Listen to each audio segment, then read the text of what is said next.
When you think of New Zealand, what comes to mind? For most of us, it's these incredible landscapes, a really high quality of life, basically a paradise on Earth. It's always been the kind of place people dream of moving to, not running away from. But that whole story, it's starting to flip, and fast. Let's just start with a number, 73,000. That's how many New Zealanders packed their bags and left the country in just 1 year. Now, for a nation of only about 5 million people, that is a massive, staggering number. But here's the real kicker. It's not retirees chasing the sun. The median age of the people leaving is just 29 years old. We're talking about young, skilled, working-age people, the very engine that's supposed to power the country's future. So you have to ask, how on earth did this happen? How did a country that's always at the top of the best places to live lists suddenly find itself watching its own future walk out the door? Well, to get to the bottom of it, we've got to rewind the clock. In our investigation, it points to one prime suspect, a set of really radical economic reforms from back in the 1980s, a total revolution that became known as Rogernomics. So what exactly was Rogernomics? Well, the easiest way to think about it is shock therapy for an entire economy. See, back in 1984, New Zealand's economy was basically on life support, and this was the bold, maybe even brutal plan to jolt it back to life. The plan was a complete overhaul. We're talking about massive deregulation, ripping up the tariffs that protected local businesses, killing off government subsidies, and just throwing the country wide open to the forces of the global market. It was a total hard reset. But, to understand why they felt they needed such a drastic cure, you really have to understand the disease. You have to look at the economy they were so desperate to fix. And to understand that situation, you just need one kind of wild statistic.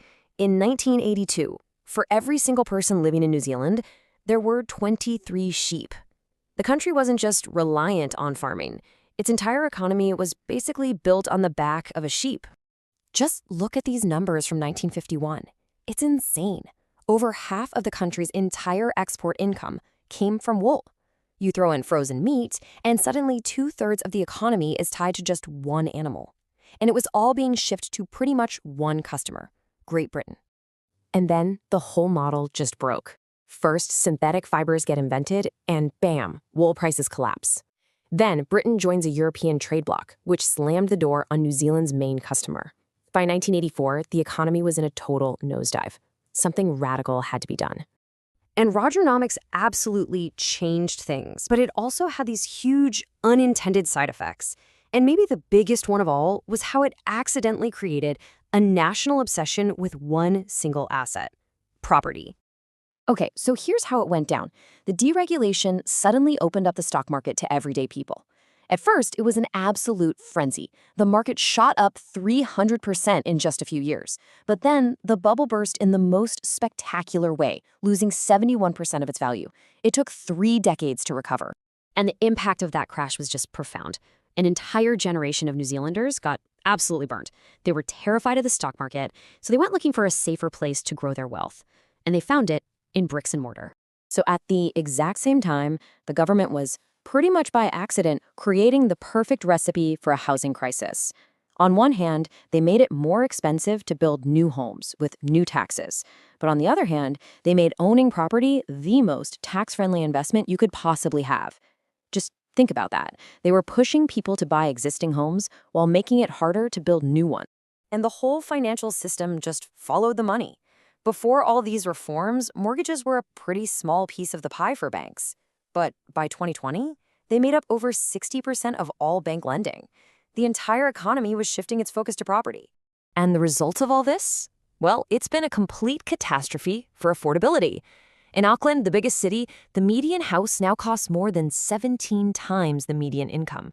It's gotten so bad that New Zealand's own Human Rights Commission has called it a human rights crisis.